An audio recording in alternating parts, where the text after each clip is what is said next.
Hello বন্ধুরা, কেমন আছো তোমরা সবাই? আমি ঝুমা, আমার নতুন একটা ব্লগে তোমাদের অনেক ওয়েলকাম। আশা করি তোমরা সবাই খুব ভালো আছো, সুস্থ আছো, আমি ভালো আছি। তো আজকে আমি তোমাদের সাথে শেয়ার করতে চলছি হেয়ার স্মুথিং টিপস। তো হেয়ার স্মুথিং কীরকমভাবে করবে ইজিভাবে, খুব কম টাইমের মধ্যে, সেটাই তোমাদের সঙ্গে শেয়ার করতে যাচ্ছি।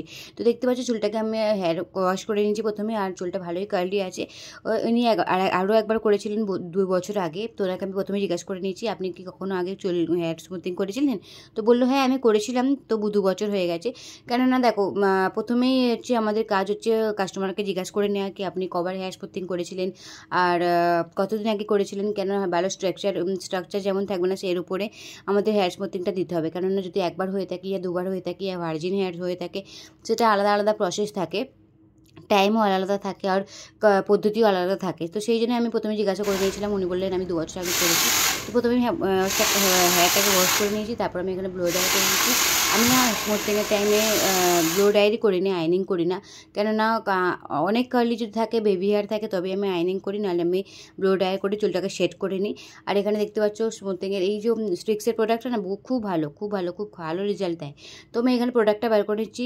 তোমরা অবশ্যই সবসময় একটা কথা ধ্যান রাখবে যে স্মুথিং করার সময় প্রোডাক্ট একটু অল্প অল্প করেই নেবে, কেননা সব পুরো একসাথে বের করে নেবে না, কেননা ওর যে এটা না মানে স্ট্রাকচারটা খারাপ হয়ে যায়। তো সেই জন্যে হামেশা অল্প অল্প করে প্রোডাক্ট নেবে, আর যদি আবার জরুরত লাগলে আবার নিয়ে নেবে। আমি না হিন্দিতে বলে ফেলছি, কিছু মনে করো না। তো যতটা প্রোডাক্ট দরকার ততটাই নেবে, আবার দরকার পড়লে আবার নিয়ে নেবে, একবারে পুরোটা ঢেলে নেবে না।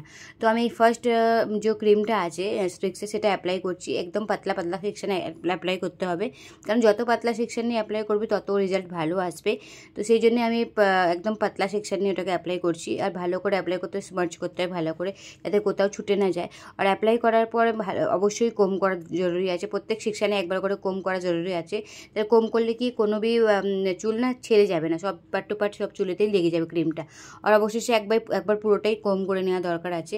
আর টাইম টেবিল অবশ্যই ধ্যান রাখতে হবে, কি একটা ফিক্সড টাইম টেবিল আছে, 35-এর মধ্যে পুরো ক্রিমটা লাগিয়ে শেষ করতে হবে। তুমি যদি কখনো একা করো তো চেষ্টা করবে যে 45-এর মধ্যে, 45 তো যাওয়া উচিত না, 40 মিনিটসের মধ্যে যাতে হয়ে যায়। আর যদি হেল্পার থাকে তো কোনো অসুবিধাই নেই, টাইমের মধ্যে হয়ে যাবে। তো দেখছো হয়ে গেছে, ক্রিমটা লাগিয়ে আমি 35 মিনিট ছেড়ে দিয়েছিলাম। তারপর আমি হেয়ার ওয়াশ নিয়ে নিয়েছি। হেয়ার ওয়াশের পর আমি দেখবো কেমন আছে রেজাল্ট। দেখেছো মোটামুটি রেজাল্টটা অনেকটা এসে গেছে, ওটা 60-70% এসেই গেছে। আর এরপরে আমি একবার প্রথমে ব্লো ড্রাই করে নিয়েছি, তারপর আমি আইনিং করবো। তো আইনিং করার সময়টা না আমি ভিডিও করতে পারিনি, কারণ কাস্টমার ছিল, সেই হিসেবে ভিডিও করা হয়নি, মেয়েটাও একটুখানি কাজ করছিল। তো সেকেন্ড নিউট্রালাইজার যে ক্রিমটা আছে না, সেটা আমি নিয়ে নিচ্ছি। সেটা আমি অল্প করেই নিয়েছি প্রথমে, কারণ যদি আবার লাগে আমি আবার নেবো, কারণ একবারের ক্রিমটা বের করে নেওয়াটা ঠিক না। তো ওই জন্য অল্প অল্প করে নেওয়া দরকার। যদি 2-3বার লাগে তাও অসুবিধা নেই, কিন্তু একবারে প্রোডাক্ট বার করে নেবে না। তো এবার সেকেন্ড যে নিউট্রালাইজার ক্রিমটা আছে সেটা আমি অ্যাপ্লাই করছি। ওটাও অনেক পাতলা সেকশন নিয়ে আমি অ্যাপ্লাই করব, যাতে একটা চুলও না ছেড়ে যায়। আর রুট থেকে একটুখানি ছেড়েই করবে, কেননা ক্রিমটা ছেড়ে করাটা খুব জরুরি। নিউট্রালাইজার তবু অতটা ক্ষতি করে না, তবু চেষ্টা করবে যে রুট থেকে একটু ছেড়ে কাজ করতে, তাতে কি হয় স্ক্যাল্পটা ড্যামেজ হয় না। তো হেয়ার ওয়াশ হয়ে গেছে, তারপর আমার ফাইনাল রেজাল্ট দেখতে পাচ্ছ কেমন হয়েছে। তো তোমরা অবশ্যই আমাকে কমেন্টসে জানিয়ে তোমাদের স্মুথিংটা কেমন লাগলো। যদি ভালো লেগে থাকে অবশ্যই কোনো আমার ভিডিওটাকে একটু লাইক করে দিও, শেয়ার করে দিও, সাবস্ক্রাইব করে দিও, আর ভালো ভালো ভিডিও পাওয়ার জন্য। তো বন্ধুরা, এরকম ভালো ভালো ভিডিও পেতে অবশ্যই আমার চ্যানেলটাকে সাবস্ক্রাইব করে দিও। আর যদি তোমাদের কোনো হেল্প চাই আমাকে বলো, তোমাদের কীরকম ভিডিও দরকার লাগবে, আমি সেরকম ভিডিও তোমাদের সাথে শেয়ার করবো। যেমন হেয়ার স্টাইল হয়ে গেছে, smoothing, straightening, rebonding, hair cutting, সব রকম ভিডিও চেষ্টা করো তোমাদের সাথে শেয়ার করতে। আমাকে অবশ্যই কমেন্টসে জানিও তোমাদের কীরকম ভিডিও চাই।